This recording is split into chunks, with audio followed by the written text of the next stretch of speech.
Prime Matters, in collaboration with Slaking Thirsts podcast, presents the Christian Mythic narrative, The Deep History of the World.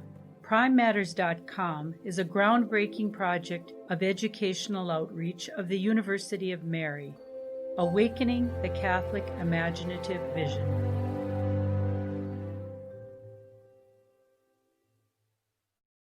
Episode 19, The Incarnation of the Logos. In the beginning was the Word, and the Word was with God, and the Word was God. He was in the beginning with God. All things were made through him, and without him was not anything made that was made. And the Word became flesh, and dwelt among us, full of grace and truth. Before continuing to relate the events that followed on Mary's embrace of God's plan, it will be important to stop a moment to attempt to understand something of this mysterious action of God, and to share at least a portion of the amazement felt by the angels as they looked on, astounded by what God was doing to reclaim and exalt the human race. It is easily enough said that in the child that was conceived in Mary's womb, God became man. But the meaning of that short phrase has not been exhausted, the depths of it hardly pierced by 2,000 years of prayerful thought. It would have been a reasonable expression of God's majestic rule and a sign of his merciful nature that he might intervene in human history by sending some among his loyal angels to aid the human race and to deal with the rebel angels who were oppressing them. Such an act would have been beyond human hope, but it would have had a certain fitness to it. It would have been in keeping with God's honor and nature. Yet in an act of extraordinary condescension, God chose to come and do battle for his wayward creatures himself, the Father sending his Son, the Word, to our aid. That decision alone would have conferred a tremendous importance on this lowly, rebellious race. For a great king to put on his own armor and come to fight on behalf of a portion of his realm that had spurned and despised his rule would show a degree of concern hardly to be believed. Yet that isn't the half of what God actually did. Not only did he determine to fight humanity's ancient foe himself, but he took on the very nature of the race he had created, and he came among them as one of them, in a kind of veiled disguise.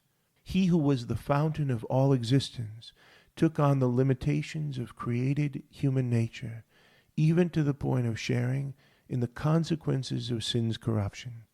He who was changeless and could not suffer became a man so that he would be able to suffer for his lost children. He who was the source of all abundance took on the poverty of fallen humans so he could make them rich. He who was the Lord of life and could not die took on a mortal nature so that he might experience death in place of those who had brought death upon themselves. It could be said that in his plan to save the human race, God faced a kind of dilemma. His problem was not one of simple power or force. He could easily crush Satan and destroy his external rule. But that alone would not save humanity. Men and women had been caught not only by the devil's bondage, but by the guilt of their own sin. Death and the devil had power over them because of their willing rebellion, and there were claims of justice against that rebellion that could not be ignored. Herein lay the dilemma. How was God to give these humans the opportunity of willingly turning from darkness, and how was the guilt of their sin to be justly done away with?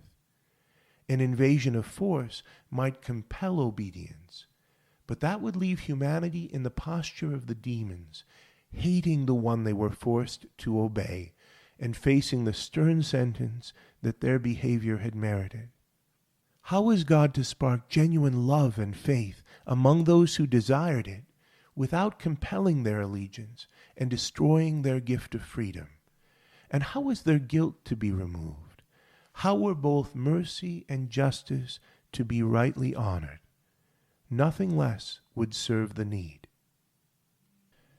The solution God hit upon was to take on himself the whole of humanity's destiny by joining himself to them, such that what they needed to accomplish but could not, a way to regain their innocence and overthrow their oppressor, he would do on their behalf as one of them.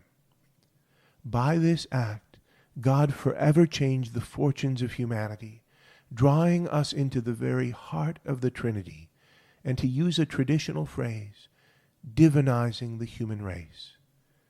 God offered humanity an entirely new start by providing a new Adam, as human as the first Adam, but now united to the divine Logos and extending his participation in the divine nature to all who followed him. In the words of many ancient teachers of the faith, God became man so that men might become God. The incarnation of the Logos is the most astounding belief ever seriously held by humans. There is no other religion whose beliefs come close to it. No other person in history who has ever claimed to be or has ever been revered as the fullness of the one transcendent Creator God in human form.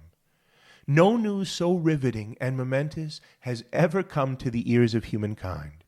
If the claim is true, if God really did become a man and join himself forever to humanity, then it is by many orders of magnitude the most important thing that has ever happened. If it is true, then the Incarnation becomes the interpretive key that unlocks the inner meaning of human history and reveals the purpose of every human life. If it is not true, then the Christian narrative, along with the whole of the Christian religious tradition, is a lie and a cheat, and should be spurned as fanciful and dangerous nonsense.